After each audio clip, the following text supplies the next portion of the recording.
Well, I mean, Shadows of the Sun's the a main banger. thing, yeah, that's the main thing that we're promoting right now is the album that me and my friend Ant did called Shadows on the Sun.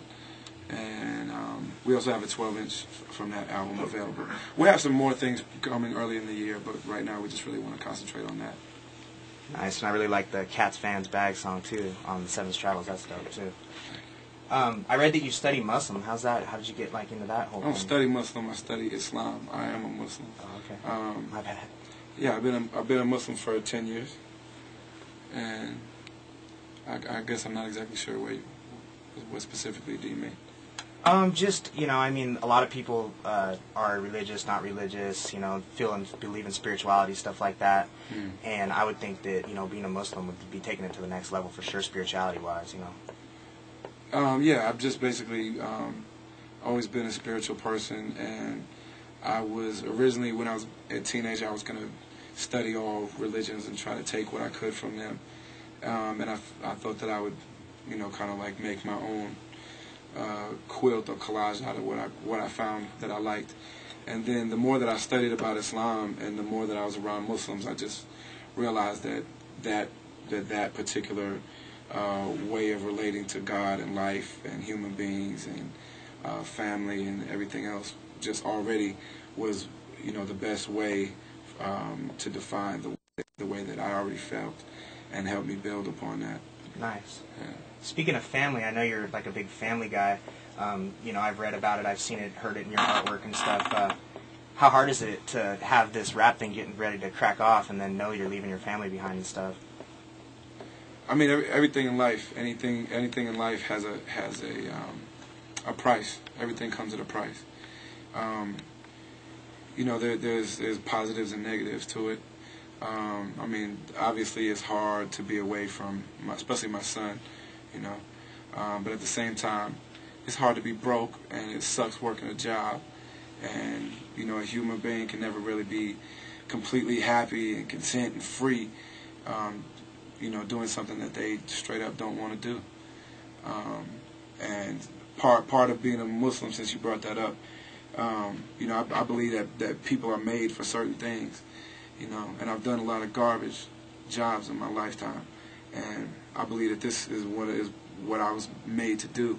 And for me to not do that would be trying to use a high-heel shoe as a hammer. It doesn't work out. You can make it work for a while, but after a while, it's not going to work anymore. And so, just try to do the best that I can. Have my, have the times that I am with my son to be as quality as possible, get as much out of those times, and try to make as much money as I possibly can make. I think you're on your way, bud.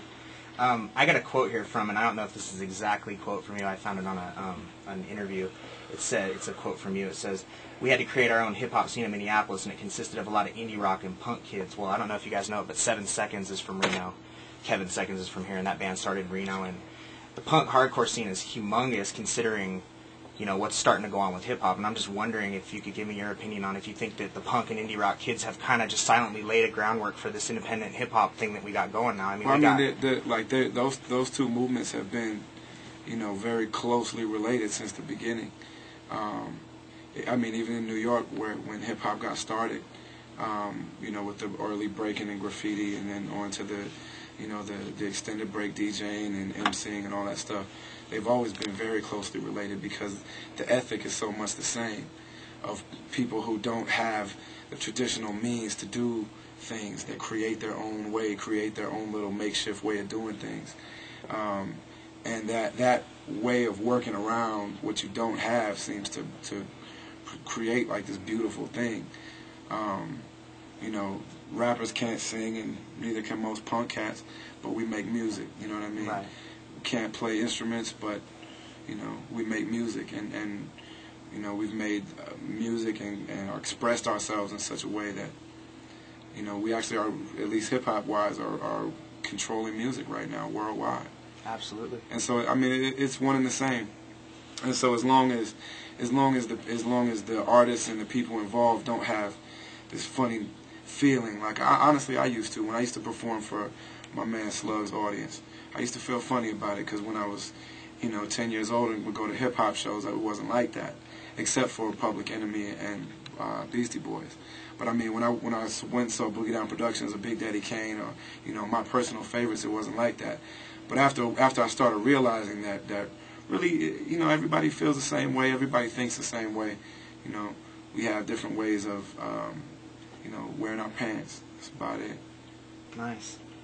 All right, man. I mean, do you guys want to do drops? Because I wanted to get like drops for the bomb shelter as we go. I mean, since you're on the mic, would you mind just say like this, Brother Ali, you're listening to the bomb shelter? That's it. 1029. Yeah, say. Yeah, write it down. Okay. Let me write it down. I can read my with my boys, Buddha and .com on